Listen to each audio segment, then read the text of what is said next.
welcome to Jurassic World Evolution 2 and the first of many exhibit speed builds to come on the channel.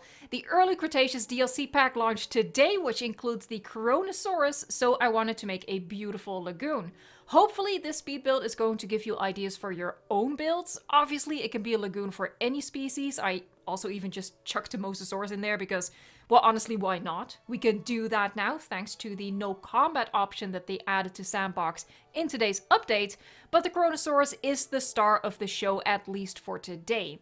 If you want to see more of these exhibit speed builds to inspire your own park, subscribe to the channel, give the video a thumbs up, and tell me which exhibit speed build you want to see next. One for the Indominus Rex or one for the Tyrannosaurus Rex. As for the lagoon, obviously there's not a whole lot we can do with the lagoon itself. Actually, there's nothing we can do with the lagoon itself aside from the shape and the type of lagoon. I chose the one with the lowest barrier surrounding it, and the end shape is like an H. You don't see that quite yet. I fiddled with that a little bit later on in the video. For the design that I'm showing here, it's just important that it has this little nub of land extending into the lagoon, because this is where the main guest seating area is going to be, and it's going to function like a sort of food court where visitors can have a rest and hope to catch a glimpse of the KRONOSAURUS feeding on the shark. Now again, because there's no way to customize the lagoon itself, the speed build is actually just the guest area surrounding it. This will be different for the other exhibit builds that I'll be doing on the channel, but I always will include the surrounding guest area because I feel like it's part of the whole experience and it's part of the fun of park building. It's not just going to be about water, rock, and tree placement. It's also about the attractions and the amenities and the guest decorations that accompany an exhibit. And my hope is that this series of videos is just going to give you a ton of ideas that you can apply in your own unique way, but I'll also include a map overview of whatever exhibit I've built at the end of the video that you can use as a reference in case you want to recreate it exactly. I think these speed builds could be of good use to you if you're just having trouble starting a park.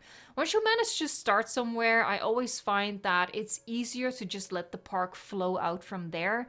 You see places to connect the paths that branch out into the park. You end up with negative space that you can fill for or with another exhibit, and you can go from there, stacking one idea, one exhibit onto the next. It's kind of like a game of Tetris, only you're in charge of the shape of the next piece that's going to get added. By the way, this is a specific example of lagoon build, but I also have a video with 5 general tips on how you can incorporate the lagoon into your park in a more creative way than you might have initially thought of. So if you haven't seen that video yet, I recommend you check it out for more building tips after this one. You can pick and choose and mix and match these ideas, whichever creativity and putting your own unique spin on these things. I just hope that I can give you a bit of a handle or a bit of a starting point so you can make awesome parks in Jurassic World Evolution 2. I did connect 2 of the standard viewing galleries to the lagoon. Obviously, you want to give that underwater viewing experience, but I placed them a little bit off to the side. They're not the main focus. The main focus here is just for the food court area that has a view of the 2 shark feeders on the extended bits of the lagoon. You will see me excessively using these planters. I am really still hoping that at some point Frontier will add in bigger decorative pieces, and I'll keep asking for it every single time, basically. I really think we need statues and some decently large fountains or something like that to fill open spaces in big public squares, just filling it up with the trees a little bit. This is, of course, the Pennsylvania map. That is another thing that we have in Sandbox as of today. Thanks to the update of today, we have all of the campaign maps now available in Sandbox. And Pennsylvania, just because of the beautiful trees, I was instantly drawn to it, and I wanted to build there first. And the KRONOSAURUS is probably my favorite creature of the pack, although the 2 herbivores are also very, very, very cute. But I don't know. I feel like the marine reptiles are just the new shiny toy that we have right now, and I just enjoy them very, very much. And I hope you are enjoying them as well. So there's like another guest section by the viewing galleries. I have a tendency to build very commercial focused parks, I think. What I really like doing in this particular build is use the concrete fences to sort of line that long path, but also to hide the rear of buildings because, they don't look too nice.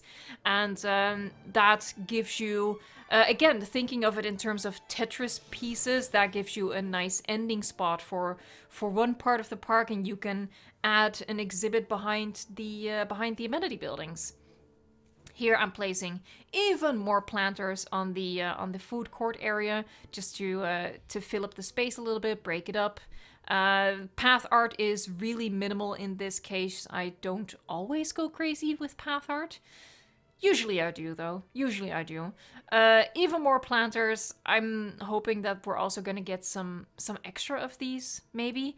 Or possibly what they could do is there are, I think, subtle differences between the biomes with what you get in the planters. Maybe what they could do is make the planters for every biome available in all of the biomes, just to give us more options. I don't know, just spitballing ideas. It would also be really nice if the parasols could be recolorable. I'm just, Frontier, if you happen to be watching. I know they're not, by the way. But it would be really nice if we could adjust the color of these to sort of, indicate different areas of the park or create differences between different parks. Here you can see that I just decided to add a little exhibit behind the amenity buildings that supply the food court, because I'd already used fences to hide the backs of the buildings there, so it just made sense. And that's how I build parks. It really just starts with a singular, super simple idea, and I expand out from there. And I really hope that applying that philosophy is going to help you in some ways, and that these exhibit speed builds are going to give you that first starting point to get your own parks going. So we're ending here with shots of the finished design. I hope that you enjoyed this speed build. If you did, again, subscribe to the channel for more and leave a like on this one. That helps out with the algorithm a lot. By the way, speaking of the algorithm, whenever I say KRONOSAURUS, I feel like it almost sounds like I'm very quickly saying Corona, and I think the algorithm is going to pick up on that, so I'm not really sure how this video is going to do. But yeah, a like helps out a ton, and I really hope that you'll consider subscribing for the next speed build. Alright, thank you so much for watching, liking, subscribing, and until next time, enjoy the game!